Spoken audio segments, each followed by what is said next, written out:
Hi, welcome to NDE TV. I'm Peggy Robinson. Today's guest is Deborah Freeman. She's had two near-death experiences and is an evidential psychic medium. Deborah, is that as a result, do you think, of your near-death experiences? Is this something else you had before?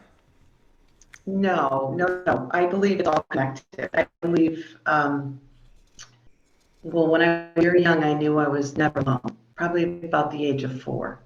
So there was always someone beside me. Not that I played like with an imaginary friend, but I always knew that there was someone right beside me. So I believe now, as I humanly aged, and began to understand and experience and have, joys and traumas and such, I believe that we all have them around us. We have our angels and our guides, and we have our loved ones. But identifying it as a child, I knew there was someone beside me. That's the only way I can explain it. I was not brought up in a spiritual, in actually a supportive household. I really wasn't. I was brought up, there was alcoholism and addiction, and parents that got married very young, and did the best I suppose they could, but not how we raised ours, and so yeah, they were, when I say they, now it's my spirit team, and I know how to identify them. But at that time, so young, before any of these episodes, the first one was about 8 or 9. I really, going back, I can remember. It was really funny. I was on another podcast, and someone had chimed in afterwards, and they had said, I grew up in Burlington, Connecticut. I know what she's talking about in Covey Road, the pond where the first one happened. That's So, where you're still at, so right? that's the best I can explain it, is that they've always been with me. And as life moved forward, I've always had intuition. I've always had a knowing. I've always known others were beside me. I've always known I wasn't alone. So I don't believe it's because of, I believe, I kind of look at it as the door to those who know without knowing why they know or understanding it, that the door is cracked open a little bit from wherever you identify from, which I respectfully help people look at it as the universe, source, God, other, heaven. My identification is of heaven with God, and that we're all, for me, how I identify is we're all of one. So I I was here for this journey on this plane, not understanding it as a little human little girl, and the door was left cracked open, I believe, as I came because of my numerous times as we experienced to ascend higher. It's kind of complicated, but it's not because of, but it's definitely supported as I've always been. What age were you when you had your first near-death experience? I believe I was 8 that summer. What happened was it was very common for us to, we would ride our horses alone, we would ride our bikes through town, and alone. And it was a pretty big distance from home, but it was just back, in the early 70s. And I went to swim lessons, and then I would swim afterwards. And I rode my bike down Covey Road down to the swim. It was a pond. It was a man-made pond, so it was darker in color because they dug it out, but it was pretty big. And they had a floating dock with foam framed with, I guess, plywood, like wood or something. And they had we used to call it the astroturf. Remember the green fake grass? And then they anchored it with a chain and cinder blocks. So it would sort of shift and it wouldn't, but it was the dock in the middle. And that's where kids would jump off of it, and you learn how to dive off of it. So I remember swimming and all of a sudden it going over my head. And I just remember thinking, oh my, I wasn't panicked. I wasn't afraid. I felt a warmth around me. And that was the feeling that I would get when something sort of would go awry, like something would happen when you were a child, and I didn't identify it, but I was under the water and the dock floated over my head, and I wasn't scared. I didn't panic. I didn't have the burning. I didn't have, like when you get water up your nose. You didn't Didn't choke. have any of that. I felt no, not at all. All I thought was, oh, this isn't okay. This isn't good. That's all I thought, but I didn't panic. I knew someone was beside me, and I've explained in another podcast. Everybody always says, "Did you see a light?" I don't believe that was my experience, but because I was feeling up and I couldn't, out, and it was over my head and it was pushing me under. So I looked over, and I don't truthfully know if it was the reflection of the sun on the top of the water, but there was a yellow color in the water that appeared. And then I just felt gently moved. And the next thing I knew, I was not like, okay, we moved you and you're above. There's space missing in, I guess, thought time, and shifted. And then I knew I was on the side of the dock in the water, and I'm thinking, I'm hearing the kids, laughing, playing, jumping in the water. I'm hearing the lifeguards blow whistles. I'm like, well, why isn't anybody helping me? Well, what just happened? But it was that warmth. And I didn't identify, I knew it was, they were beside me, but I didn't know how I got from the middle underneath. Do you know what I'm saying? But they shifted me. That was my first. And I was tired. I remember like waiting a minute, and then I had to swim to shore, and I waited like 15 minutes. I got on my bike and I rode home. That was my first experience.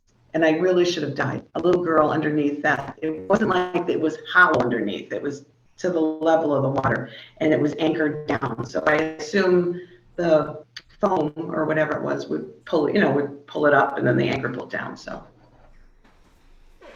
Did you have any spiritual experiences right after that? No, I was not raised in a house of support. And so it wasn't, we wouldn't say our prayers. We went to CCD because everybody went and got their Holy Communion at second grade, and then that was it because it was after school. But I wasn't raised like that. We weren't tended to in that manner. We weren't physically abused. I believe we were emotionally neglected, looking back, not intentionally. So there was there was no spiritual support. There was no speaking of God. There was no anything. I knew when I was younger that people didn't die. I knew they didn't go anywhere. And I also knew, I forget how old I was. Between then and my next near-death experience, a neighbor had died. We lived up on a big circle, and an older man had died, and I drove my bike like everywhere. So the funeral was that day or something I must have heard of, and I rode all the way down to the next town, and I snuck in. It was like an old funeral parlor home, and I sat in the back, and I wasn't disruptive, but I was so curious. And I went there, and I was sitting in the back, and I knew I shouldn't have been there, and I just saw him like bloop, bloop, go up and down, like zip quick. And I thought, why are they crying? He's not dead. And that was my thought. And so then I drove my bike and went swimming, I think, or went somewhere that I knew over near the recreation center. So then I thought, so that was the next thing.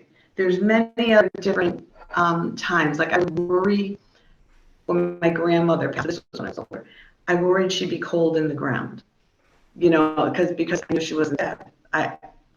There's just a whole bunch of, looking back as an adult, I can say, oh, that was because of that, or that was because of that. Like I babysat for this family, and I knew something had gone on in the house, but nobody had told me.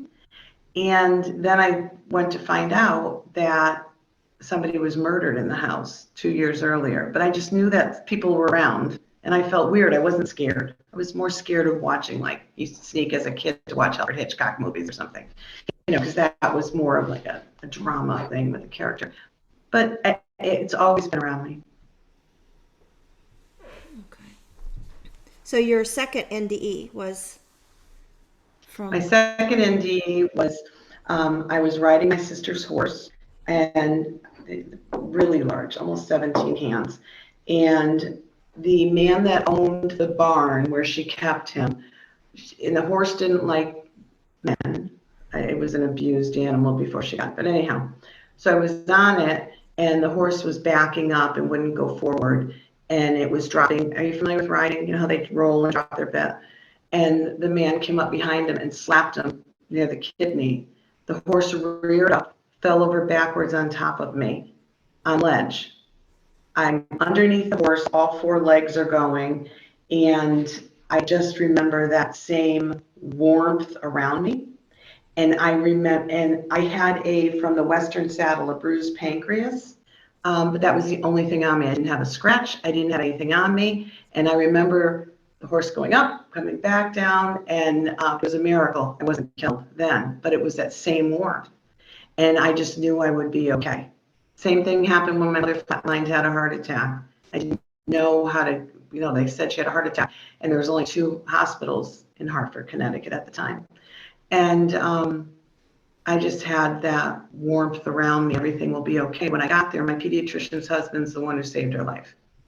Strange, like everything always connects, and I'm always reassured, and my intuition is crazy, spot on. So both your NDEs, you experienced just a warmth. You didn't have. The warmth of spirit being beside me. The warmth of, yeah, it was the warmth. I did not, some people say they see others. I've already always seen others. I don't know if there's a connection or a difference to that. I've always known someone's been beside me. And then I had more trauma and more experiences in my life. Like when I delivered my twins, they'll say it's astral projection. They'll say it's out-of-body experience. I was up above, watching the top of my husband's head as he's holding me, from behind under my arms. And I've had surgeries where I've known they were shaving the top of my left wrist. And of course, they always strap you down when you're having surgery. But when they take your arm out to shave it for the surgery, and I remember twisting up and saying right wrist. And then I said something else, and I was watching them, and they put me back down, and they put my left wrist down and pulled my right wrist up. And afterwards, they said to me, do you remember waking up and having a dream? I said, yeah, you were shaving the wrong wrist. So it's that, it's that kind of, those are the physical things. I can see things. I have 4 daughters, and one doesn't embrace it, but she connects. The other one definitely, like her godfather passed away, and we were unaware of that he had passed away. He was in his 80s and older, and how I spoke to him last Christmas on the phone and sent him a card, but my husband has passed away, so they were really close. And so anyhow, Britt said to me, she said, Mom, did Uncle Teddy die? I said, I don't think so. His daughter didn't get back to me. She hasn't said anything. My number changed on the check. She goes, I just saw a man that looks just like him. And she also saw her grandmother the day of her grandmother's wake in her closet. She was younger, a teenager. And she said, no, Mom, I can't find him. And she was at her little one's t-ball game. And I said, well, let's look it up. And she looked it up, and she said, yeah, he passed. I get the same. I know when people pass that I'm close to, they'll come. When I do readings, it's, Do you think this is something you guys are born with? Something in your DNA? I don't know. I really think this is because it came later for me of understanding. Like I have capped teeth. So when I worked for the probate court in West Hartford, and I went to get I had a lot of work done. And I said to my husband, I always blurt things out. And the kids were little. I had 3 little kids at the time. And I said, all of a sudden I was looking out the window. I was petrified because it was Sunday, and I was supposed to have a lot of oral surgery and root canals and stuff done. And it was the oral surgeon. And I looked and I said, what if he dies? He goes, why would you say that? I said, I don't know. I said, I don't know where that just came from. I said, oh my God, I'm so scared. Because I just really hadn't put everything together completely. Besides, I could always comfort someone. I would always know, I don't mean to be boastful, I would always know the right thing to say, or I would repeat things that they had heard from their loved ones, but I was really getting it from spirit, not understanding. Because I owned a child care center. We had 120 students, which means a lot of people in there every day, 25 staff, 100 change parents. And, but when I blurted that out, I said, Dan, I don't know. I said, I don't know. That afternoon, the same time I blurted it out, I got a call the next morning that Dr. Mark's office was not available, and that they would call to reschedule. He had fallen in a pole logger, and he had died. and then I had never met him. Isn't that Yeah, funny how that happens, and that that's burden out? it is when our business partners. I'll just give a couple quick examples. When our business partners, there was Andy and Angela and Dan and myself, and so Angie and Andy left the business, but we remained friends. Angie had breast cancer and she fought it for almost 7 years and she thought she was in the clear. And then after Dan suddenly passed in 2015, in 2016, she became very sick again and quickly. And I had already been seeing and hearing since Dan crossed. And so clearly, and started this journey of understanding. I thought I was going bonkers, to be honest. I thought grief and everything just magnified so loudly. And I was helping people, and people were coming to me, and other people were placed in my path that would assist me. And unknowingly, it was amazing. I've been supported, and that's what I believe in this journey. And I believe that when you embrace it and accept it, and your intent, there's so many important aspects of this, your ethics, your intent, your purpose, your understanding your purpose.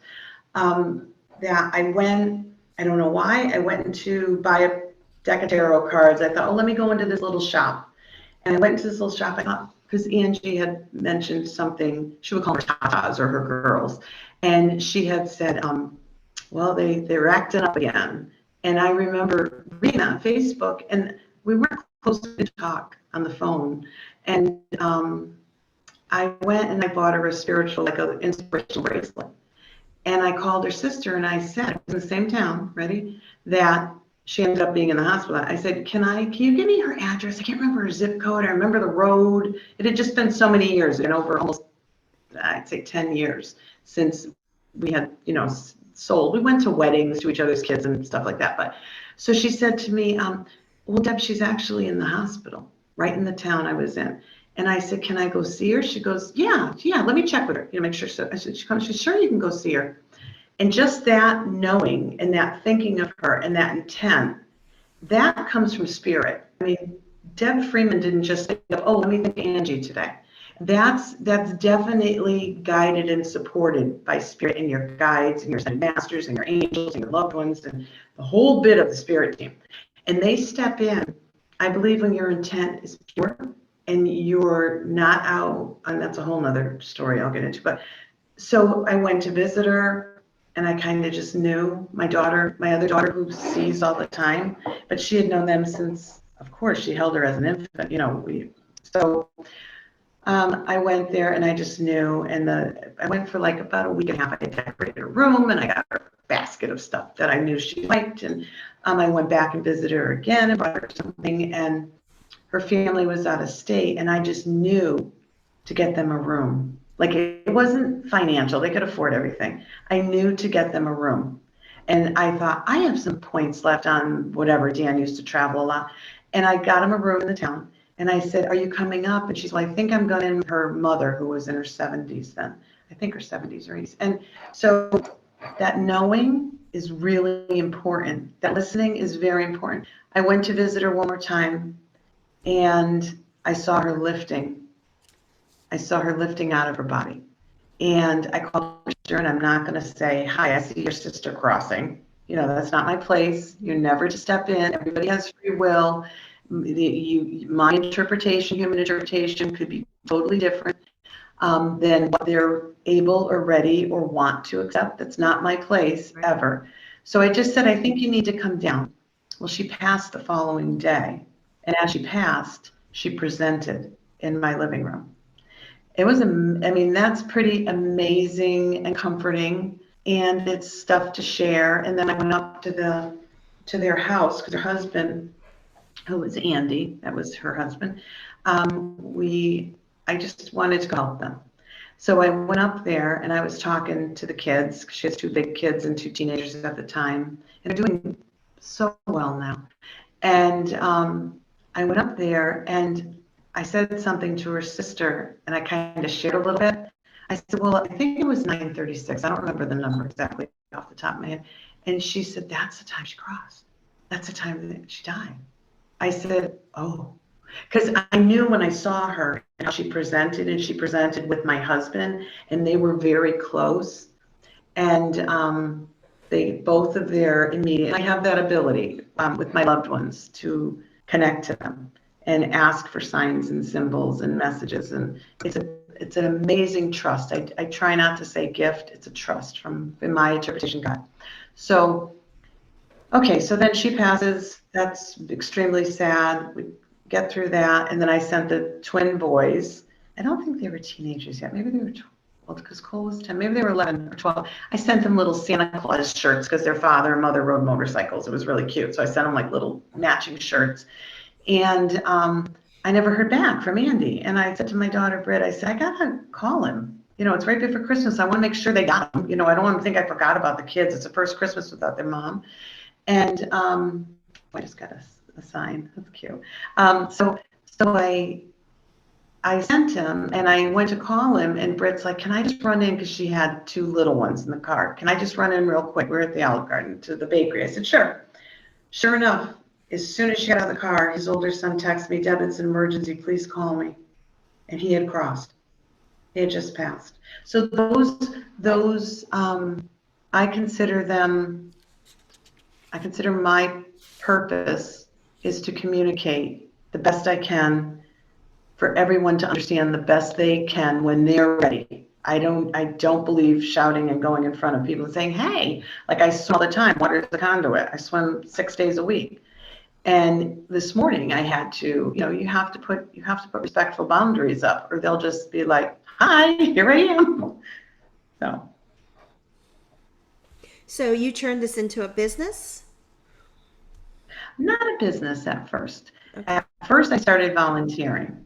At first, I started being given opportunities to volunteer, be present. Like I said, I own the child care center, and one of the grandmothers was a Reiki master. I'm now attuned, but so anyway, she was a Reiki, and I never knew. And after my husband crossed, he passed suddenly. So he passed on December 20th. And Just last on year? December 23rd, I had, no, 2015. Oh, okay. And so when he passed, I wanted, it sounds silly, but as you grieve, you're in shock and it's sudden. And so anyhow, I wanted it before Christmas, the services, so the children wouldn't have that memory always, because I had a 10-year-old. And so we had a service right in town. There was a snowstorm. Over 400 people came and knelt before him. He was a well-respected, loved, wonderful man. What happened And to him? so he was misdiagnosed. It's a big story. He was misdiagnosed. He had MS, but he wasn't diagnosed with it. He had severe neuropathy. He was a diabetic, and they believe it's being withdrawn from Copaxone, which was an injectable for the MS. It's a big, long story. There's no lawsuit. As the doctor that called me, when I had told her when she was taking him off of this medicine, it was not the right thing to do. My husband was stubborn, you know, like anybody would be. They wouldn't want MS. And she's like, no, I'm sorry, I didn't have the markers. And I said, he started that medicine. He was in bed for 23 hours a day and couldn't balance. Like he'd go to clean the pool and he'd collapse and fall either in or out of it. And he was a big, strong man. So anyhow, he was taken off medicine, and I think it was a combination of this, that, and the other thing, of the pain meds he was on. He was taken off the Copaxone abruptly because she wouldn't approve it. He had changed. It's a long story. So anyhow, when they called for his 1-year checkup, you know, because they had notified him, his physician, you know, it's our family physician of 35 years. And anyhow, so when I called to say he wasn't, you know, he had passed away and please take him off your call list.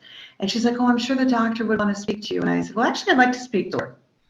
And when I spoke to her, and knowing the intuition and knowing everything, there was relief in her when she heard he was cremated. That was his wishes, to be cremated. So when he crossed suddenly, I always get a strew here when I'm talking about him. What was your question? I apologize. Well, I was just wondering how he died. And You were Oh, talking about when he died, and I was just curious. yeah, he's been gone from here, earthly, for 7 years almost. He's not gone. He's right here, which is another whole topic to talk about, is how a psychic medium grieves humanly, because you're always like, you know how they say we have one foot people that are from Europe, one foot in the pond here and one over here, and it can be very, very difficult. So when I was having a difficult time, very difficult time after his sudden crossing, uh, so anyways, this grandmother reached out to me and she said, Deb, and she just, and I just I wasn't really close to her, but she was so kind, and she was a teacher like I was a teacher. And so I just let it all out. Like I typed her on Facebook as she had reached out after the services. And I was just like, I think I'm going crazy. This is what I've always known. She was, Debbie, you're not going crazy. I'm going to send you somewhere. So she sent me somewhere, and it was like a weekend. Not every, it was, you drive there one day. It was 2 towns over, and everything that they presented, it was like a smorgasbord. It was like speaking to spirit, psychometry, tarot, every modality they would just introduce and you could try, and it was understanding and chakras, and I was seeing colors, and I was seeing this, and I was seeing people, and it was, but don't be. So everything just came to me easily. And she then referred me to somewhere else. Very kind people, spiritual people. I have been used, which is unfair, but it's a human lesson that you have to learn, that everybody has the highest regard for what your abilities are. And that's part of it. That's their journey. That's not my journey.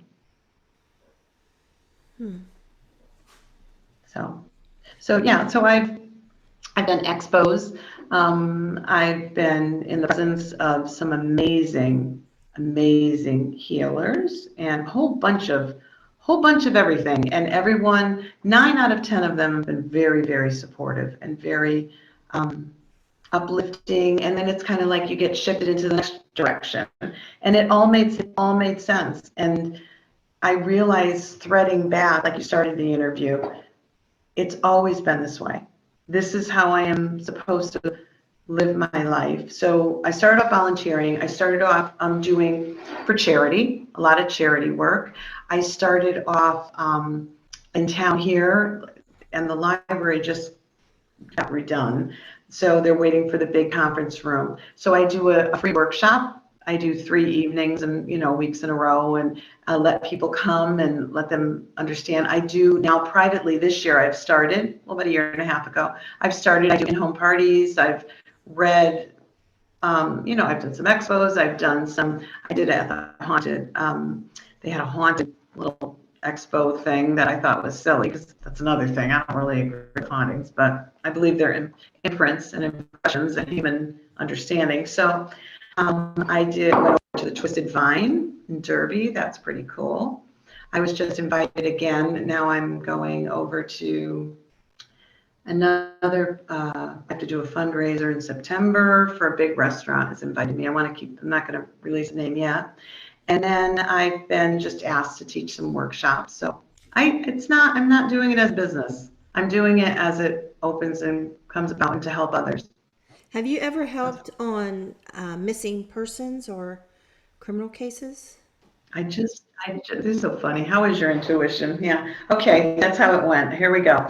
All right, I have. I choose not to. I choose not to unless it presents itself to me. Some people will take. I did go to a class just to learn, and I thought, absolutely, I don't want to do this unless whatever presents in front of me. And I feel if somebody comes before me, that's really important, and that's my purpose here. I think that's kind of the nice part about being humanly mature, having a life experience, being older. You're not so chasing everything. Yes. So one, yes. And I joined through the same woman who helped me originally, who I trusted. I sent her for like 8 years. So anyhow, so she said, Deb, there's where you can go and you can learn about readings and this and that. I said, I don't want to read anybody. She goes, this is a really great. The woman is she's out in California, and she just has been across the pond, and you know which college I'm talking about, and so from Martha Finley, and then she's been over to in New York, and she's been all over the place. So I said, okay. So I started, and when I would list, it was free readings, and they had to sort of interview you to see if you could do it. I guess they had you read. So for a while, I didn't read. And then I started to read, and then all of a sudden, when I would put, oh, I'll read the first 5, like 100 would sign up. And then I realized it was a physical human release for me if I step my toe in there. It's kind of like if you go into a crowded room as an empath. You're gonna feel everything, and that's how it flies. And you have to put your boundaries up. So I did that, and I didn't know that the administrator was watching a lot. She was very kind. I answered my questions and spoken to her a couple times on Facebook, not in private messenger. And she had sent out a request for certain mediums to meditate. A friend of hers was a child, her daughter was lost. And so I meditated. I didn't get anything. And I typed back, I'm terribly sorry I didn't get anything. I'll try again. She said, thank you for trying. About 4 days later, I'm driving in my car, and I park in Cumberland's, and I'm like, ooh, okay, hold on. And then it started to just come to me and come to me and come to me. And I thought, that's different. And I was driving, I wasn't meditating. And I thought, okay, all right, well, let me just see where this goes. So I pulled over, I sat quiet for a minute, and I received the name, I received where she was, I saw a cross, which then I saw a street name. So I just took it all together. I knew where she was, what she was doing, who was with her, blah, blah, blah, blah.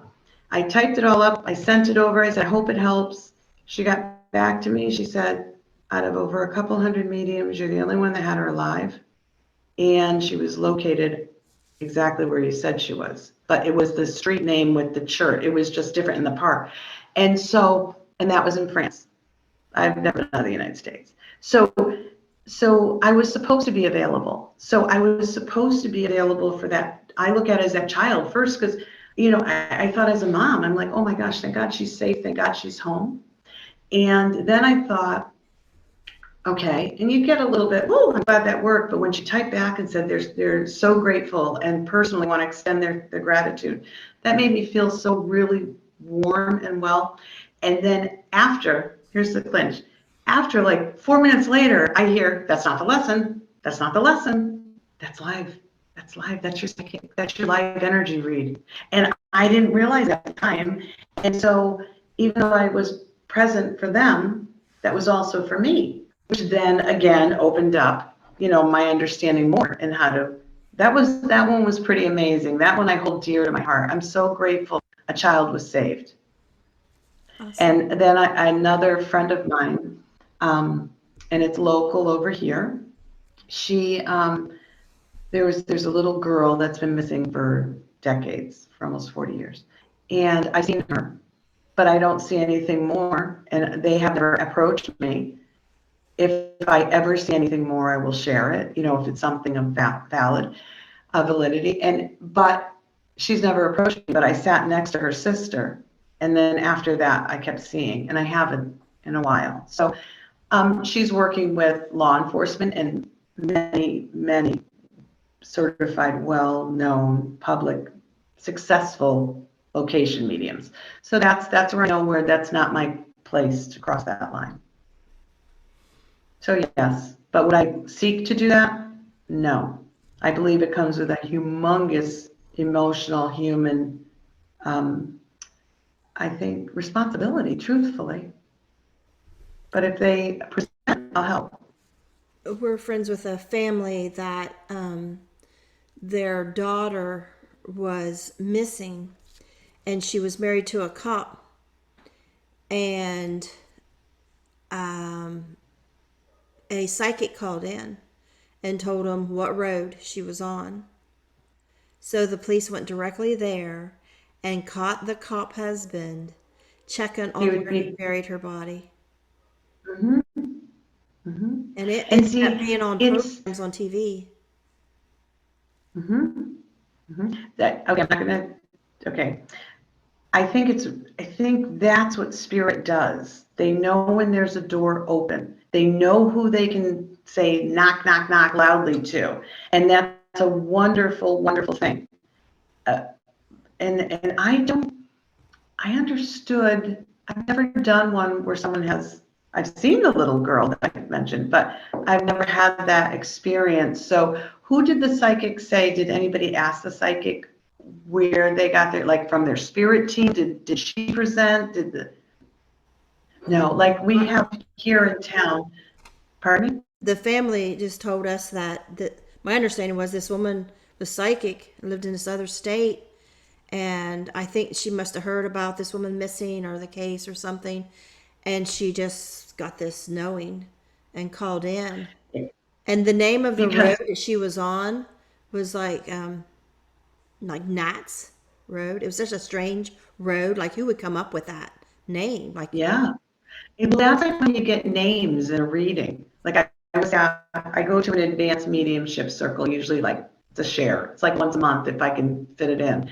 And when you sit, this is why I feel that if you do it with the highest and best regard for spirit, yourself, sitter, and truthful and honesty, that if your vibrational level is easily, it's higher. That's the difference, I believe.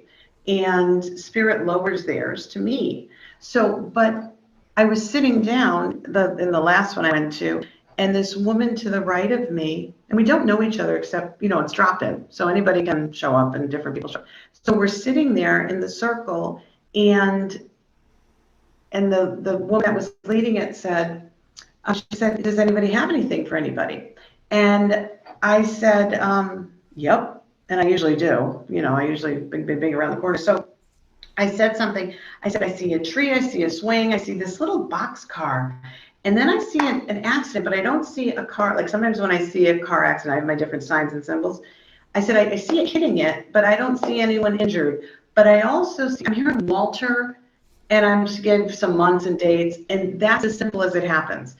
His name was Walter. He was born on this. He just died on this day. They made a boxcar together that ran into the tree under her swing. And so if your intent is to just gently sit and you're open, it'll come. That's how, I can't say, oh, sometimes I'll say, and I have a system, when I'm reading someone, I'll relax and I'll blend energy and, it's blending and it's having permission to blend with them and spirit. And I'm just here's spirit, here's the sitter, here I am on the straw. And that's it. And I can ask for a name. I won't always get it. Sometimes I get it, sometimes I don't. But I can be wrong. It's my interpretation, being human and my experience. And I'm kind of late in the game with this whole idea of, like readings and everything. I realized when I went to go be read, and I can tell immediately what's bullshit and what's honest, is that more than likely the people that you would think that are going to be phony would have like the system to keep everything, but that's not how it works. It's the people that know how to build the energy, and it's building and it's building, and they have their same, and I rely on my spirit team. My husband comes through all the time. I rely on a whole bunch of stuff. I mean, it's important to pay attention as I do it because they're really referencing my experience.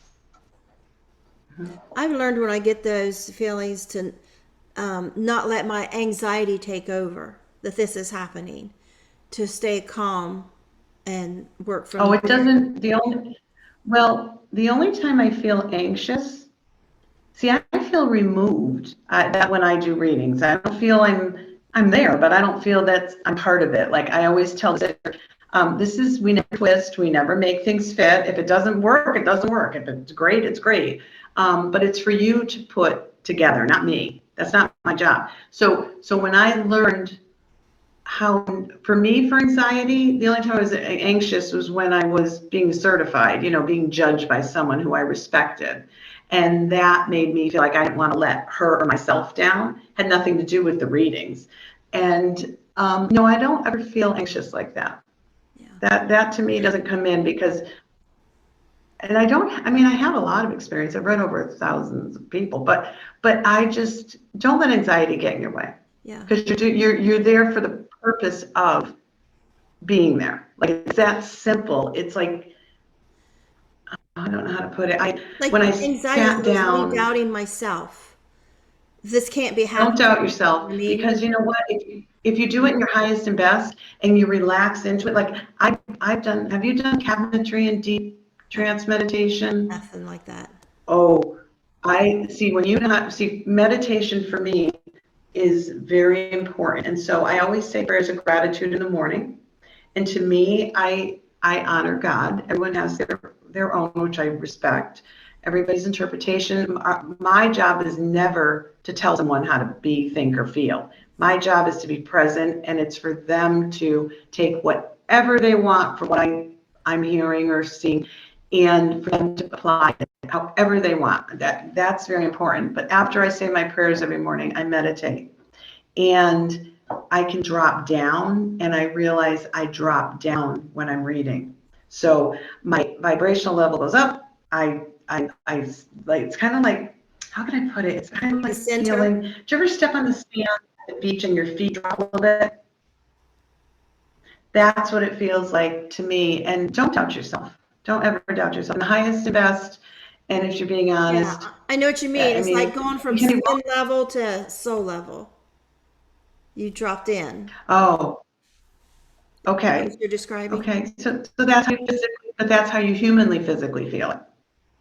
So I really, really, and Priscilla Bankston from the Healing Energy Center in Glastonbury, Connecticut, and she owns this Psychic Institute also, and she does a lot online. That is a woman I trusted to sit next to, and I again was steered to her by my friend who I didn't know did any of this for over a decade. But anyways, that's where I will sit, and I will do deep trance meditation. I did cabinetry there. She was, because she said trusting, you just can't do it online, and you just can't take a shot at it in the dark. And so for me, I think being in that trusting, and I believe loving, like she was placed in my life when I needed it, when I humanly needed it and spiritually needed it. And so when you're surrounded by trust, that will, you can relax more into yourself, and you're not feeling like you're being judged. That's my experience. Okay. I asked because I've mentioned this before on podcasts a few times, and just recently the other day, but I come upon a road closed because of accident a few years ago, and immediately knew, like it was just like so loud in my face, and knowing there was a motorcycle accident. And my husband jumped out of the car to go talk to the cops to see if we could go past this road closed and go to our house. It wasn't far.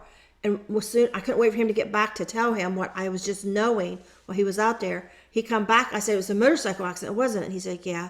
And I said, was there a guy and a girl on it? And he said, no, just a guy. I said, no, no, no. There was a girl on it too. She got flown off there, and they don't know. They're not looking for her. They don't know that she was in this too. And we got to go find her. And I'm like, ugh. And he's like, Does your husband support you? no, he did not support me. And I've talked to him since then. This was a couple years ago. Actually, I looked up on the article Yeah. the other day. It was 2019. But I said, please, next time this happens, just go along with me. Don't, because he's like, no, no, no. I said, take me down there. Take me down there. I got to go look. He's like, no, no, no, we can't go down there. It was closed. I said, I don't care. I got to go down there. And so I had all this anxiety because I thought, of course, you don't want to go look like a fool. There's a woman down there and I know it. Now I know that I didn't have to go down there like a fool. I could have just went down there and just looked. Not had to say anything, not had anybody know Yeah. I was there or why. But so of course, the news was always just this one guy. And I'm like, I'm telling you, there's a woman down there and they don't know it. And they found her. And the next day, her son had contacted the police, and he says, I think maybe my mom was on that motorcycle too. She didn't come home, and we think she was with this guy. And so they went and looked, and they found her body. And I just got thinking about all this again the other day after all this time, and pulled up the news article, and I didn't even know the guy that hit him had was on drugs, and he got 20 years in prison. I didn't know any of the particulars or anything. And I'd have to go look to be sure, but I thought it said she was 300 feet away. I'll have to look to see if that's the right number. But I think Yeah. they don't even know how she got there. Like, why was she down that far? And so, I mean, so like, but then the day after the accident, and we saw this on the news where that they found out there was a woman. They went and looked and they found her. I said, told my husband, I don't know why I still have to go there. Because I didn't go there before. I've wasted this, And so I went there, and so we drove up to the spot, and I looked at the bank, and that's where she had landed. She's already gone and stuff. And so I'm just looking at this empty place in the woods, and I'm thinking, why?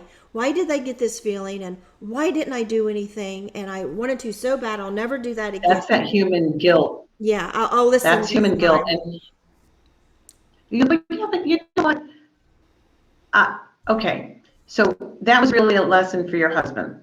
Okay, you didn't put her on the back of the motorcycle. I mean, let's look at this humanly and not spiritually.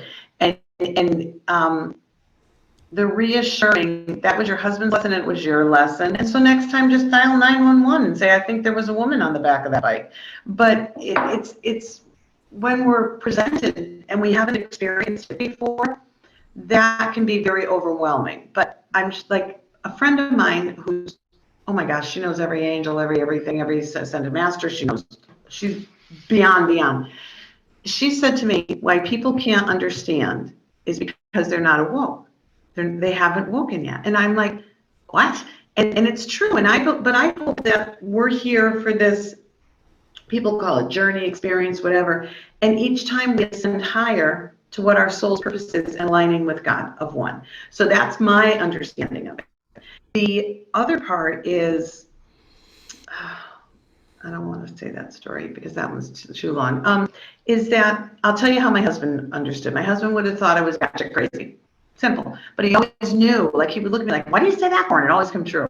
And so they would say, oh, she has intuition. I used to bartend in college, and the bookies would come in and say, don't say who's going to win. And it would be a joke. I had no clue. I was like, oh, so-and-so's going to win. And he would joke to me, and this old man, his name was Angelo, and he worked at the Capitol. He was so funny, but he took bets on the side. This was way back in the 80s, early 80s. And he would slide a $20 bill. He'd go, don't say anything. And I would say, stop it. He'd go, no, get me a beer. So, but for my husband, he always knew there was more, and he has a deep belief in God.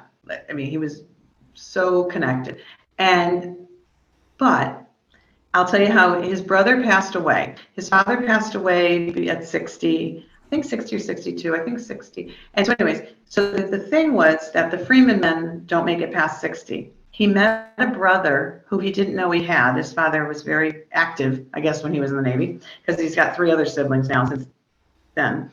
But anyhow, he met his brother, and he just had George's eyes. He had these clear sky blue, like Siberian husky eyes. And so when he walked in, and my husband, was funny when they first met, he goes, well, there's no denying you. He goes, well, there's no denying you.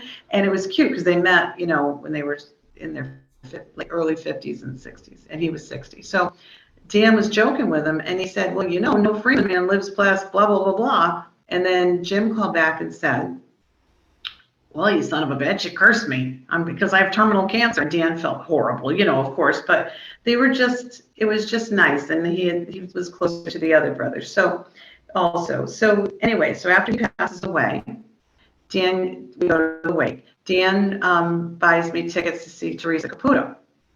And so we go into Hartford, and we're at the Bushnell, which the seats are really old and they're really close. And Dan was this big guy. And so we were third, fourth in maybe from the row, and we were like maybe 5 rows back. And so she walks up, she goes, anybody lose a brother? And Dan leans over to me and he goes, well, that was hard. And I said, stop, I'll be fresh. And because I loved watching her on TV, and I always knew as she was going to read people what was going to be said. So it was just fun.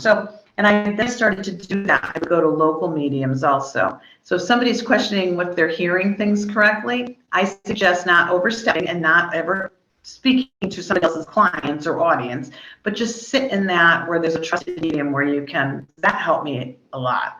And so anyway, so he puts his hand on my knee, like, don't say anything. And she leans over and she says something else, and she says something else, and he didn't want to be acknowledged at all.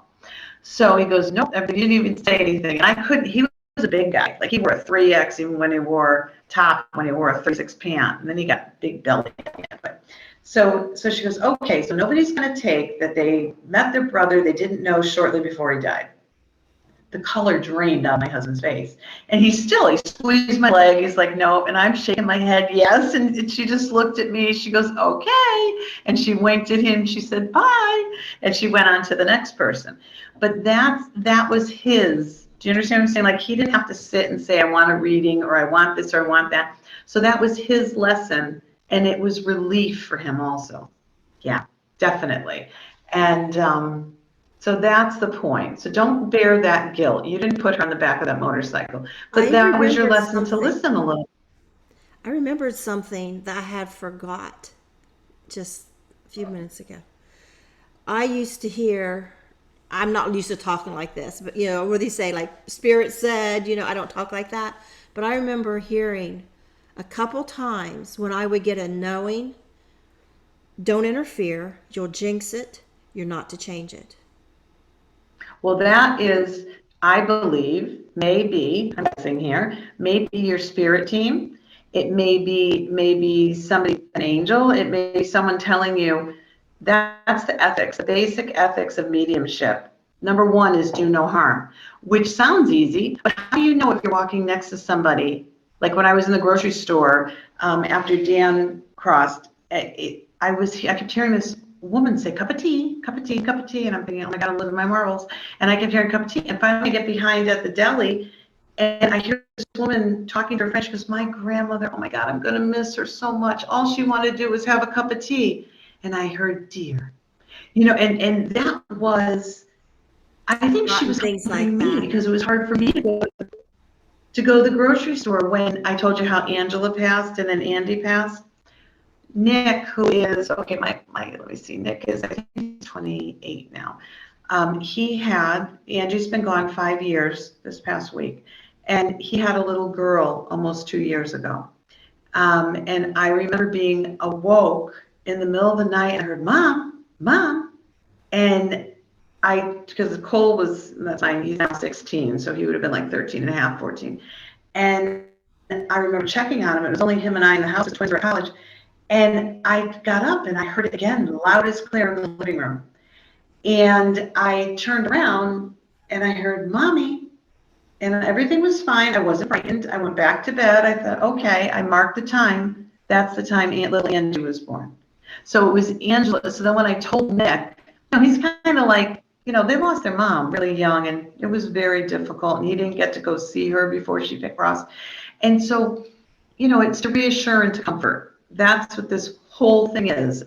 Every medium, no matter if they're spot on wonderful and they're well known throughout the world, their purpose, they have to understand their purpose, and that's to comfort. And we're here to be able to allow someone else to understand to their best what they're supposed to understand. And if we're accurate, that's wonderful.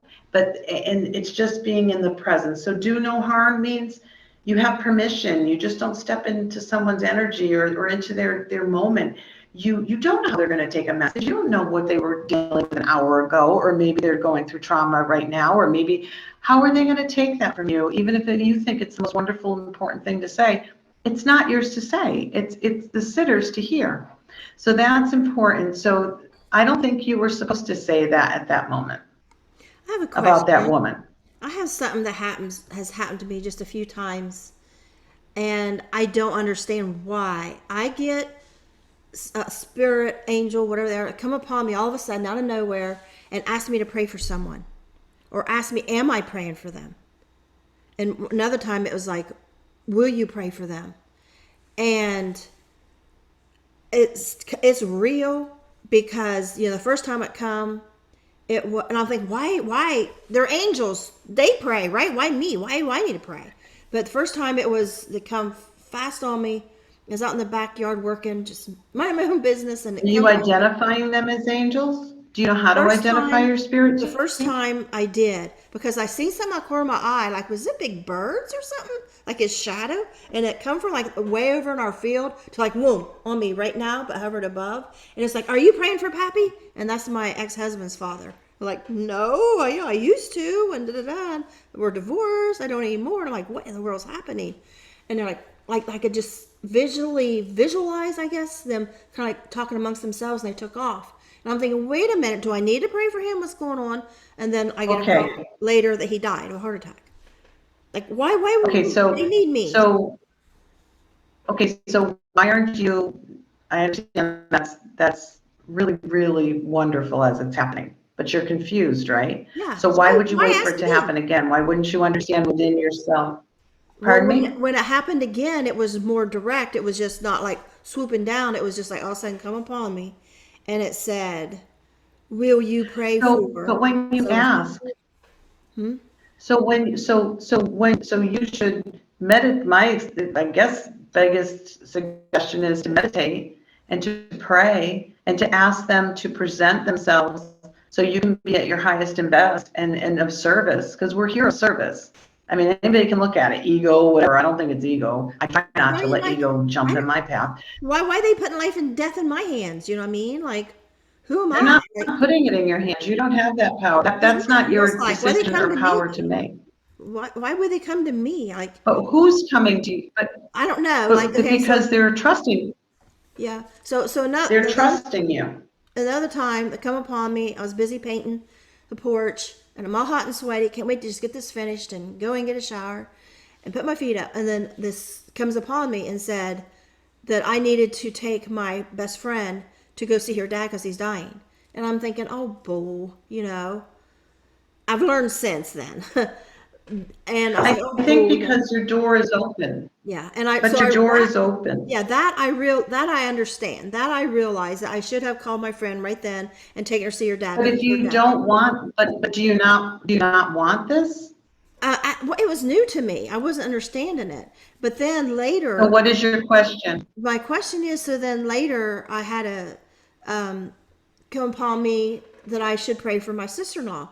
And I didn't want to. We just had an argument. I was upset with her, and she died of a heart attack. And I feel really guilty. I should have prayed for her. So then later, when the last one came, and it said, will you pray for so-and-so? And I really don't like this ex-sister-in-law, but I said, I've learned my lesson from before these other times, and I will pray Why? for her. And I prayed for This her, is going to, and she was in a car wreck, and she was hit right on her car door, and they said it was a miracle she lived. And I'm like, okay, I believe in this now. I don't understand it, but from okay. now on, I will pray. If I am asked to pray for somebody, I But your will. lesson is not to judge. But see, Right, what I gather right. from those suggestions is your lesson is not to judge, and you don't have a right to make a decision if something's called upon you as a trust. You have Right. a right to say no, but you don't have a right to make a decision that person isn't worthy, because in my opinion, that's telling God they're doing something But wrong. it was new to me. I That's my didn't know if opinion. it was And real. so maybe it took you a little longer to understand. Maybe a So prayer of long. gratitude and to them and saying, at night I'm going to say a prayer. And I really, if you need me to pray for someone, could you please, if it's not imminent, could you please have me pray for them in the evening and include it in my evening prayer? And maybe that will give you some human control over it, because you must feel like you just explained how I felt after my husband crossed. I'm in TJ Maxx and I'm in line, and I heard, I go up to the cashier and I saw the son that passed away.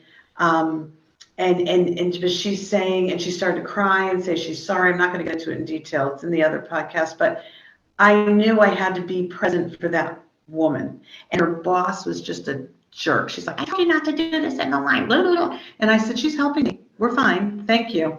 But that woman needed me at that moment, and that was my responsibility. And he died of a drug overdose. I saw that, and I saw all of it. But I didn't need to say all of that to her. I just said, I know, I understand. I'm terribly sorry. He's right with you. And she just needed that connection. So what Spirit did then was they were there. They saw, oh, here comes this lady with her door a little wider open. Let me go help my mom.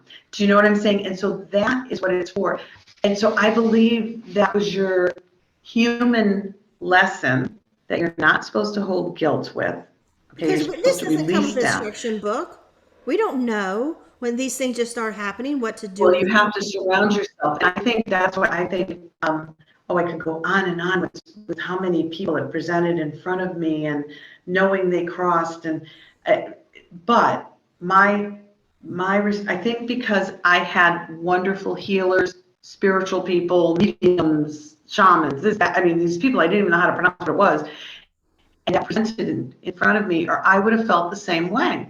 Like I felt overwhelmed. I was burdened with grief, and I was missing my husband. So I've actually, probably year two, I had to say, maybe year three, I said to Dan, I can't, I miss you so much. Please stop with these messages nonstop. Just give me one or two a day. I mean, I could say to him anything. I'll say, Dan, I need a sign. Boom, his sign comes right out. Dan, I need this. If you go on my Facebook, and I have a psychic widowers page.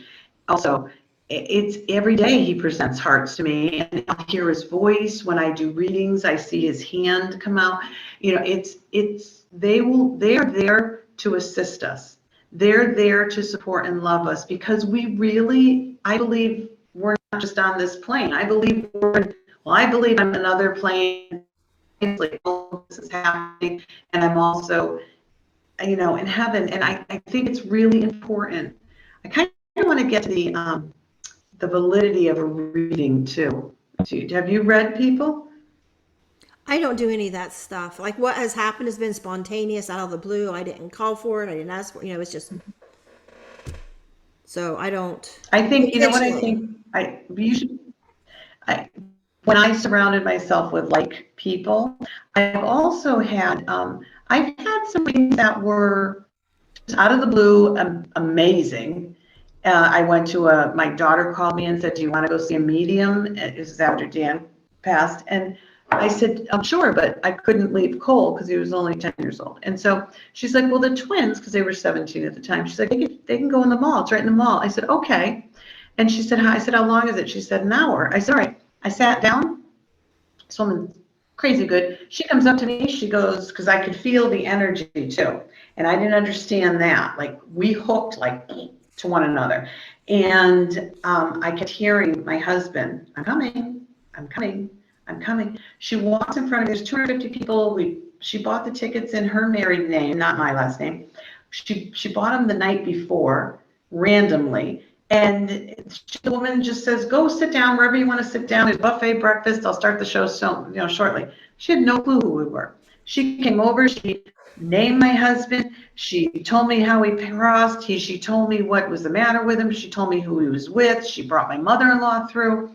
And then she said, there's a man over there, and he's got a red truck, and he's waiting to take him back. My father was a firefighter, and he only drove a red Ford pickup truck. It's like that's how simple it can be. I've sat in front of another well-known medium, and she said, oh my gosh, your husband, he's just showing me gushing and rupturing. I'm so sorry you had to experience that. He knew you didn't want to leave the hospital. I looked at her. I said, my husband passed in bed, and there was no blood. And she was like, well, I mean internally. I said, thank you so much for your time. And I felt so humanly betrayed, like, how dare you lie to me? I would much rather say to a client, I'm so sorry, I'm not getting anything. I had an experience when I read Twisted Vine. They were walk-in readings. I was up on the balcony. And then you just have random people come in. So they asked me if I wanted to do it. I said, sure. And they were starting their psychic things. So meaning like little weekend workshop things where they had people with tarot card and all. So I sat there, and this young kid comes up. He must be in his 20s, and he said something, and his friend presented, and I gave him the month, the day. It was only a 15-minute reading, so I gave him the month, the day. I told him who he was. I told him who he missed, and he's going, I don't think so, ma'am. I don't think so. He leaves, and I heard big responsibility. There's a humongous responsibility, and he said, meaning spirit, as I thanked him, and I cut cords. You know what cutting cords is, right? When you're done, you separate. Okay, so I had said, he goes, wait. He goes, he'll be back. He'll get it. And okay, the whole day, I must have read, I don't know, 30 people. all of a sudden this young girl comes up and she wouldn't talk, and she's shaking her head and she's crying. And I said, I see two. I say, I see two little girls. I said, are you okay with me reading? You remember it's a fast reading and they're giving you permission, but if they're young and they haven't done this before, she goes, you're not the first meeting I've been to. I said, okay. And then she just kept crying, like the sobbing, choking. I said, honey, we have to stop. I said, if you're not okay. I said, you're only going to be here a little bit. I said, why don't I give you my card? And so I said, I see that he made the wrong decision. And so she wouldn't say anything.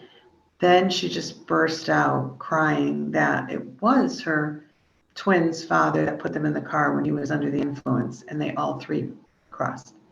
And I had gotten a month and this and that. And so all of a sudden, I'm getting ready to go like half hour later, and I'm packing up, and this young man comes up and he goes, I am so sorry. And he went to pay me because I'm charged. I'm like, I'm not going to charge some young kid. And no. If they don't understand it, they weren't meant to understand it. They were to take it and they were to then process it a little later. But if I won't charge anyone, and I've only had to not charge twice, I'd say. And one was just cheap. She kind of was like tricking me, and her husband was nodding yes. And I was like, you just wanted a free reading, just take it, bye. And so the young man came back and he said, that was my brother. Those are my nieces that crossed with him, and he was high when they died. But it was between, like a whole bunch of readings. And so this is so important to be present for others. And so that's an honest reading. You don't have somebody lead. I have 3 readings this week coming up, and I have 2 parties coming up. I don't want to know anything. When people reach out to me, you tell me you want a reading, I'll tell you, what I offer. I will give you 3 dates and times. You tell me if you're local, or you tell me if you want it on Skype or on the phone. And that's it. And then the morning of, I don't take deposits. The morning of, confirm at 9 o'clock. And then half hour before, contact me and tell me where I'm driving. Or contact me 15 minutes before, and I'll give you a phone number to call. Oh, you do them I don't want to person. know anything about anybody. Pardon me? You do them in person. I do them in person too. Oh yeah, I'll do them in person. I have an office in town here that I can use on Sundays and one evening a week, and I can use these study rooms. But I don't want to know anything prior about the sitter. That's the important part, and that is really important. Them? Like, do you see family there? Oh, I can see. Do I have permission to enter you? Do I have permission to enter your energy? Okay, I'm just going to tell you, and you can take it and write it down. I see a woman right above you, and I see the months. I see the months of April and September, and the number 14 and 2. I don't know how they relate. That can be either to you and/or spirit. And then I see. Does that make sense? Can you take any of that? My mom's alive. Her birthday's 4/34. 4/4/34. Okay, so someone that's connected to you and her. The woman is. The woman is. And I'm seeing drop down rosary. So she believed and she read. So not meeting spirit, but she read scripture, and I'm seeing Bible open. So, and then I'm also seeing above, I see she has 2 males beside her. My father's mother, their family, big Catholic family, and she actually came to me a lot after she passed. Mm-hmm. In fact, so you're very loved when she just died. Yeah. Mm-hmm. Sorry. But you're telling me that something's coming up in September for you? Are you doing something in September? I don't think so. Just, they're saying something's opening and presenting in September. And it's that simple. I'm going to thank them. It's that simple. So just know that, and I saw love. I've seen her above you. She's above your left shoulder the whole time. So did I have a right to ask? Yeah, because we're doing this. But would I come up to you in a store? Absolutely not. Absolutely not. And they're also showing letter K and M. I don't know if K or M mean anything. And it can, so when they do that, it's between you and/or spirit. So like when someone comes for reading, I will say simply, you have it. So let's just use my kids' names. Okay, so I have a Brooke and a Shayna. So if somebody says, one lady said to me, she's so funny, she goes, I see an S and a B or a B and an S. She goes, BS sounds horrible. And I said, no, those are my twins. That's Brooke and Shayna. You know, it's that simple. And so that Dan and I shared Brooke and Shayna. And, you know, they said September, but I see 2 in September. I said, well, they're twins. You know, they're born in September. You know, it's that simple. Or my husband was an avid, marksman. He didn't go hunting, but he was a skilled marksman. And they said, I see a lot of bullets. Why do I see bullets? And I said, well, he enjoyed hunting. He had a, you know, wonderful collection of ammunition and his firearms and such. And then I went to another lady, and she said to me, she wasn't that great. And she said to me something, and she was chinsing because she's really a good medium, but she was just too commercial. And it was after my first reading, and she had said, blah, blah, blah, blah, blah, blah, who do you want to hear from? I was like, that's dumb. Why would you ask me who I want to hear from? But I told her my husband, and that's before I knew to, you know, say anything. And she said something, and then she's just like, well, the bell went off. She goes, well, I'm done with my reading. Do you have any questions? Or how was it? Could I answer everything? And I said, well, to be honest, no, it wasn't that great for me. I appreciate your kindness. But no, it was kind of general. She said to me, could I please hold your hand? And I said, sure. And this is before I knew, you know, energy. So she held my hands and she closed her eyes. She goes, just relax and don't be frustrated. And I relaxed and she's, ooh, ooh. And I didn't realize at the time she was getting my energy, you know, was really open. And she said to me, she had said to me, what did she say? She said, oh, I see a policeman, a captain. I see a police uniform. And I said, you do? And she said, yeah, and he's really proud of him. And he's going to go so far, so quick. And I said, okay. And she said, and he loves you so. And all those children he just adores. And she didn't know how many kids I have. And so I said, thank you so much. And I was like relieved. And she said, can you take that? I said, sure. Our son, whom my husband knew wanted to be a police officer, was accepted into the academy after he crossed, and today's his first day at the academy. You know, it was that simple if she just relaxed in and did that. And that taught me a big lesson too. I mean, I was grateful, but that taught me a humongous lesson. Yeah.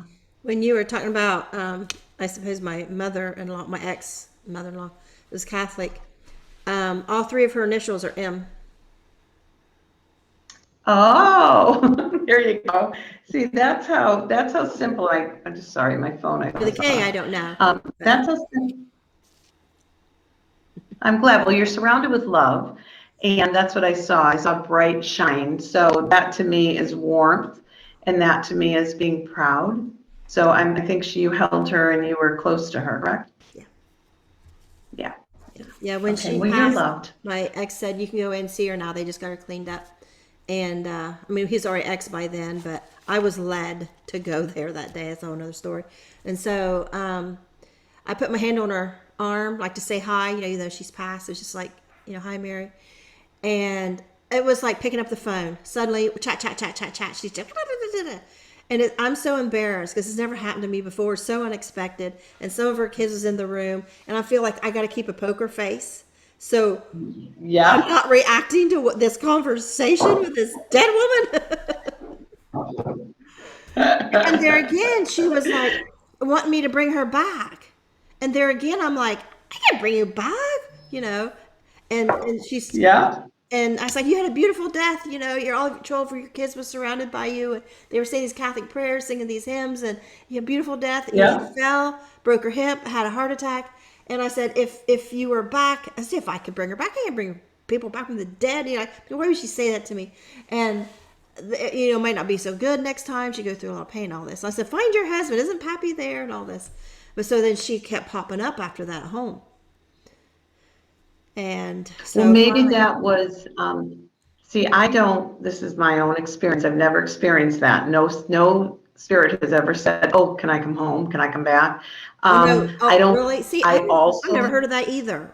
Why would they ask me that? Just like my experience. It's not that I haven't heard of it. I've heard other people say things, but my experience isn't that. My experience is always the spirit is giving the message for the sitter for what they need, their reference to their relationship or their reference to healing for the sitter. I've never had spirits say, oh, I don't want to be here, because it's home. I mean, that's my understanding. My She didn't mother's want really to go. cute. She wanted to stay.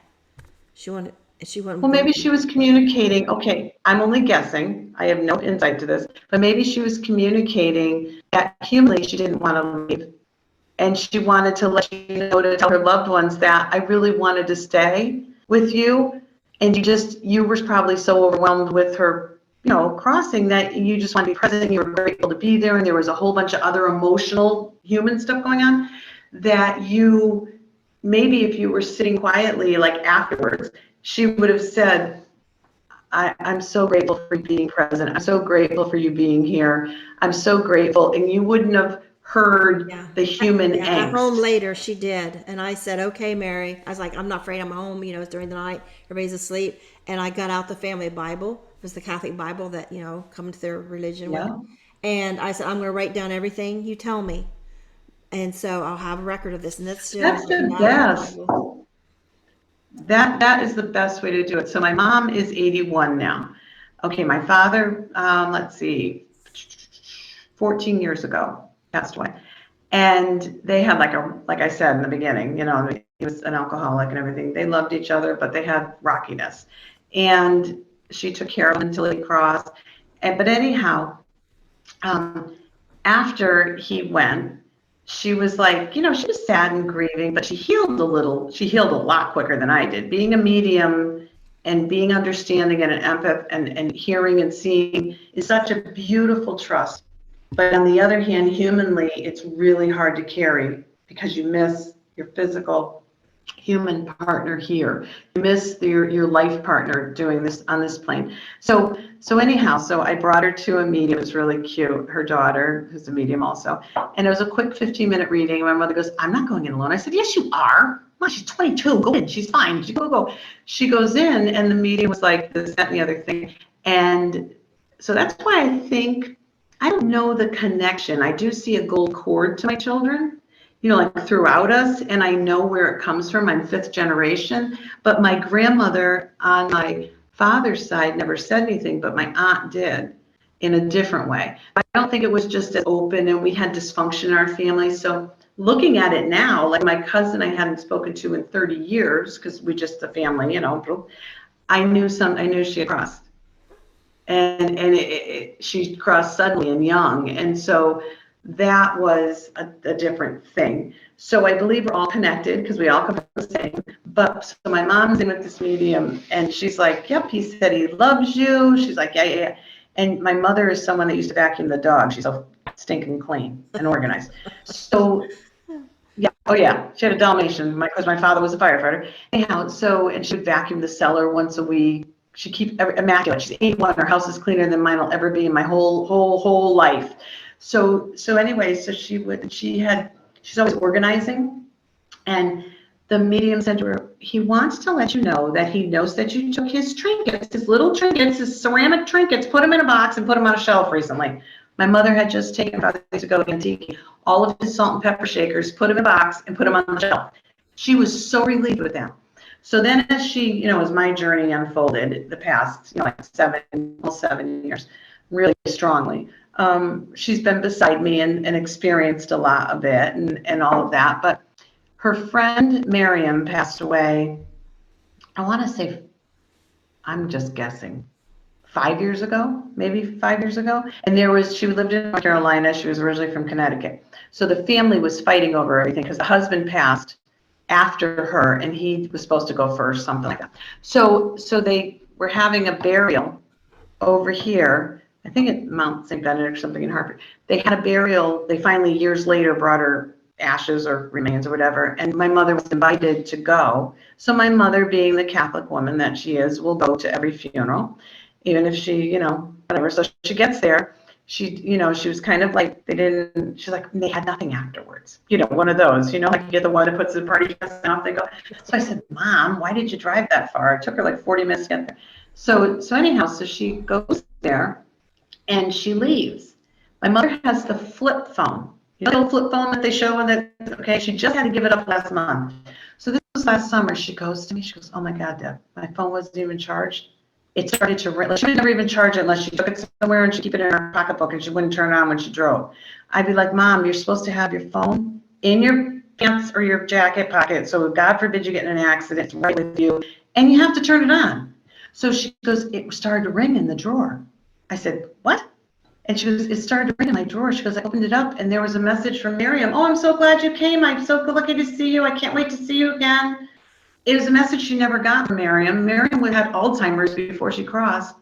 Do you know what I'm saying? So that whole thing, she goes, oh my God. I said, Mom, she reached out to you to thank you for attending her funeral. She goes, you think? You know, like it's that because she hasn't had the experiences, no matter that she's older. A friend of mine's son crossed in a car accident. And he came to me, in fact, but then she shared with me, but this was years later, he had come to me on his birthday. And I hadn't seen her in like 8 years because we had sold center. And anyhow, she told me the story about her mom. Her mom had Alzheimer's. She was on hospice and in the nursing home, I'm sorry. And so when Brendan died suddenly, she wanted to be near her mom. Like, you really want your mother. So she went to her mom. She was crying and said, Mom, Brendan died. And then she went back the next day after the wake and put the prayer card. She pinned it to her pillow, and she got home. She went to bed, and the mother, crossed that night. She got a call from the funeral home. The middle of the night. She said the woman was clutching the prayer card.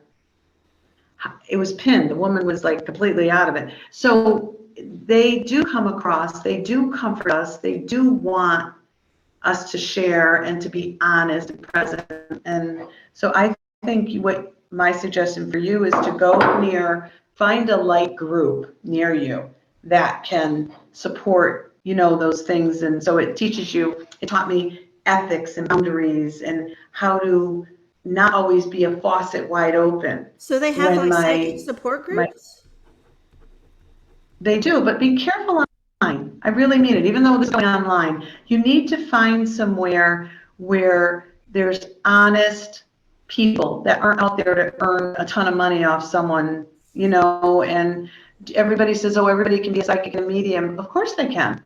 But everybody can be led down a path of spending a ton of money where they shouldn't. Yeah, I mean, I don't want to That's how I look at it. like I just want to understand it. I don't want to like charge Yeah. go around doing it. You have to actually sit in the presence of people to learn how you feel energy. And there's people that are meant to be platform mediums, meaning they get up on stage and they talk and they can read the room. I love that because the energy is nuts, because everybody coming together has the intent. They want a reading. Spirit for me comes with the sitter. So you got a whole room full of everything, and that vibrational level goes boop. And so that is wonderful. Not everybody can do that. Some people simply get messages and they share them with their loved ones. Some people get them and they journal them. Some people get them and join a support group. Some people, I went to a support group for medium widows, and I went there and I'm sitting in this center, and this man is leading it. He was a pastor, and a friend of mine had started the group. So I said, sure, I'll drive over. And as soon as I went in the building, I felt something heavy.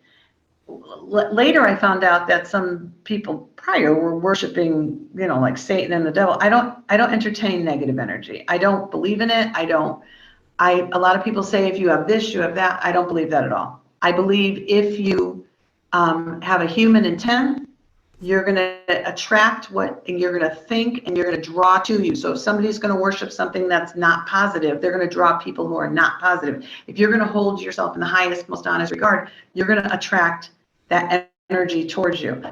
So I believe a lot of human interpretation, which is not spiritual eternal energy, that is continual, draws that. So anyway, so I sat there and I'm like, this feels horrible. And so then this man starts talking, and all of a sudden I saw his mother. And then we were sharing things, and then I said, well, may I? And he said, yes, and I named the drink that she drank and how she liked to drink it and this and that and the other. And then I said, because I had permission, I said, she knows that you were there when she crossed, and she's so sorry that you experienced that. And she would never, ever, ever have thought you would have experienced that. And she's sorry for the trauma it caused you, and she wants you to know she's fine and she loves you. And does that make sense? I said, I'm so sorry, because that's all I heard. And I saw pavement, and I saw the woman lying down separately. And he said, he started to cry. He went right in my arm. I'm supposed to be leading the group. He said, I'm a volunteer EMT, and my mother was in a tragic accident, and I was called to scene, and my mother was before me when she crossed. Yeah. You know, I don't see spirits with other so I was meant. I don't have that. That's okay. Not everybody sees. I don't see them all the time. I know who's beside. I can, if I go deeper, I can ask. I can see a little further. Sometimes I'll simply just see them. Those are the clairs. I personally know how now to try to direct a reading for me to ask what I want, but I'm never in control. Serious. I mean, who knows? I don't. Some people have that ability to control everything. I don't. I would never say I did. I'm accurate as beans, like really accurate. But that's allowing spirit to present and to be present, and for me to honor them, and for me to be truthful. And if it's wrong, it's wrong. It's right. But 9 times out of 10, it's right. Yeah, and that's your I thing. have 7 more minutes, and then I have to leave the room. Yeah, we can. I really enjoyed talking to you. Yes, I've enjoyed this too. I've learned a lot. Is there anything else that you feel you didn't get to go over or add or? Oh my gosh, there's so much more. But I would love to close with, we're all supposed to be here for one another in any ability we can. That means psychics, mediums, healers, people that are on the beginning of their journey. Maybe this is their first time on this plane. Maybe they're just experiencing this for the first time, that have all the lessons from a whole bunch of other places we're all going to eventually go to. And I think it's really important to be kind and to be honest and to surround yourself and be present and available. And so for me, I'm trusted with this beautiful gift that I consider from God, that I can do that and I can help others. And it's really to help them find their healing, to find their continuance, journey, closure, understanding, whatever. And I am available. I don't know if you're going to post my business card, but I am available. And I'm local in Connecticut. So if anyone wants to, anybody would like, I'm pretty booked up. Probably now I'm into September for bookings. And I only go out like 6 weeks. So, I just think it's so important. If you're curious, if you trust your intuition, always lead with a really good intent and open, honest mind and heart. And I think that's really important. And I'm so grateful for the people that have presented, people that will present in my life. I am grateful for being here, speaking with you. It was such a pleasure to meet you.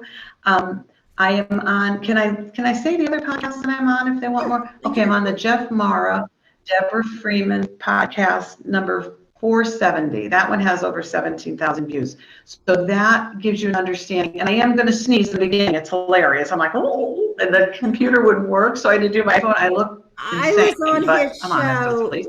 New Year's Eve, I think it's 2019. And I didn't notice, like looking at the camera, like I look fine to me. But after he posted it, it's all distorted. And I look all disfigured. Oh, I've got this camera up my nose, and this isn't a little schnozzle. So it's really funny. And it's okay. It's all right. And then I'll be on Liz Enton. She's with the For a Family Foundation out of New York City. She volunteers with them. But she has it's kind of a little swear. It's WTF. You know what that means. And she is an atheist. She's hilarious. She's a Jewish atheist. And when her father crossed, she was in so much sorrow, and she takes it from the scientific, she's a wonderful young lady, and she's really a lot of fun. So I'll be on, she interviewed me, she said it's coming up in August. So that's another one I'll be on. What's her name? So my website is affirmationswhearts, all one word, @gmail.com. Oh, okay. That's my website. I'm sorry, my email. Okay. All right. Well, thank you so much. I've learned so much from you. Basically, I think from you. What I learned is like we can be either really closed off from this and like not see it, be afraid of it, or we can be open and use it. So we can be open when we're open, ethical, and honest. with ourselves too. Not everybody needs to be a medium per se, and we don't have to ever be frightened. Spirit is never frightened. I don't believe any of that. And I really seriously hope anyone watching this takes away from that we're all connected, that we're And all it's going to go not to wherever wrong. It's not sin. you home. It's the way we're made. No. Because I was taught that Yeah, growing I up with my think grandma, that's witchcraft, that's sin. And so I'm like, going around life like, even when I would have experiences, well, I can't do, I can't believe in that. that's because somebody that loved you wanted the best for you, and that's how she was told. Right. And that's what she was doing to protect you. But she didn't have the experience you did. And like they say, and this is supported by the Bible. It's just a new version that didn't do it. The original Bible supported it. And it's okay. I believe religion is important for people to learn hope, faith, for And you're however they Catholic, want, right? but I do not believe and I do not follow religious scripture. I don't. And for if somebody needs it and appreciates and honors it and lives it, that's their right and their business. But I, again, don't, when people tell me that it's witchcraft and people tell me that it's this and that, that's not how it is to me. And it's not for everybody. And it's not my job to force it on them as the same. It's not their job to force their structured religion on me. Yeah. That's it. We're all here. We're all going to go to the same place. I had a recent guest that, his biological father, he was into voodoo and witchcraft and all this stuff. And he said, when you say a cuss word, you're inviting evil spirits. It's like saying a name. Like that's that evil That spirit's is name. his interpretation. That's like telling my daughter to put a quarter in a jar if she swears.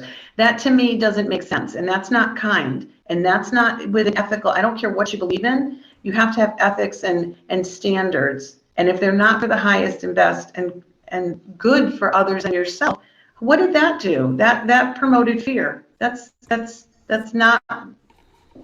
I would have politely said, I'm terribly sorry. I don't agree. It might be good for you. Oh, I mean, I But consider that's wrong. everything. That's propaganda. Yeah. Everything I hear, I consider it, and then I decide later, what do I want to do with this? So, but I know you gotta go. Yeah. Pardon me? I know you gotta go, so I didn't want to keep you. I do. I have to go. So nice to meet you. You too. Take care. Good luck. Bye bye. Bye bye.